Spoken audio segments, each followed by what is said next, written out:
အားလုံးပဲမင်္ဂလာပါဒီနေ့ကတော့လွယ်ကူပြီးမြန်ဆန်တဲ့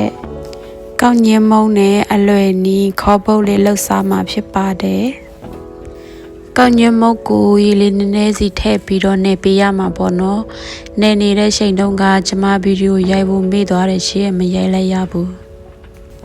နေပြီးသွားတဲ့အရှင်နေလေးပါပေါင်းအိုးထဲထည့်ပြီးတော့ပေါင်းမှာပေါ့နော်ကောက်ငင်ပေါင်းထားတဲ့ချိန်မှာကျမကနန်းလေးကိုတရင်ထောင်းထားမှာပေါ့နော်စားလေးနည်းနည်းထည့်ပြီးတော့ထောင်းထားပါမယ်ဒါလေးကတော့ကောက်ငင်မုတ်ကိုနိုင်ရွယ်လောက်ပေါင်းပြီးတော့ရလာတဲ့အရှင်နေလေးပါပြီးလို့ရှိရင်ပေါင်းပြီးသားကောက်ငင်ဘော်ကိုပေါ့နော်ကျမကထောင်းထားတဲ့နန်းလေးကိုဖြူထဲပါမယ်နန်းအနက်မွမွေးလေးနဲ့စားစင်စရာခေါက်ပုတ်လေးရပါပြီရှင်ထညက်ရီကြိုထားတာလေးနဲ့တွဲပြီးတော့စားပါမယ်ရှင်ဒီတိုင်းထညက်ရီနဲ့ရောပြီးတော့စားလို့ရတယ်လို့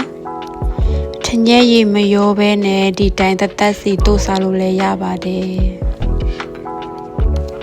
မောင်ကသူ့လည်းနည်းနည်းစားချင်တယ်လို့ပြောလို့ပေါ့နော်အဲ့ဒါကြောင့်မလို့သူ့အတွက်နည်းနည်းလောက်ရှန်ထားပေးလိုက်တယ်ညနေသူရှိသွားလဲရင်သူ့ကိုယူသွားပေးရမှာပေါ့နော်သူများသားတွေများကန်ကောင်းလိုက်တာစားရှင်းတယ်ပြောတာနဲ့လှုပ်ကြွေးတဲ့သူကရှိတယ်ပေါ့နော်ခေါ်ပုတ်ကလေမစားရတာကြာလို့လားမသိဘူးစားလို့အရန်ကောင်းတယ်ကောင်းငင်အီလေးနဲ့နက်နက်လေးမူမွေးနဲ့ထညက်ရည်ပြပြလေးနဲ့အရန်လိုက်တယ်ရှင်ဒီနေ့ကတော့ဒီလောက်ပဲပေါ့နော်ဘိုင်ဘိုင်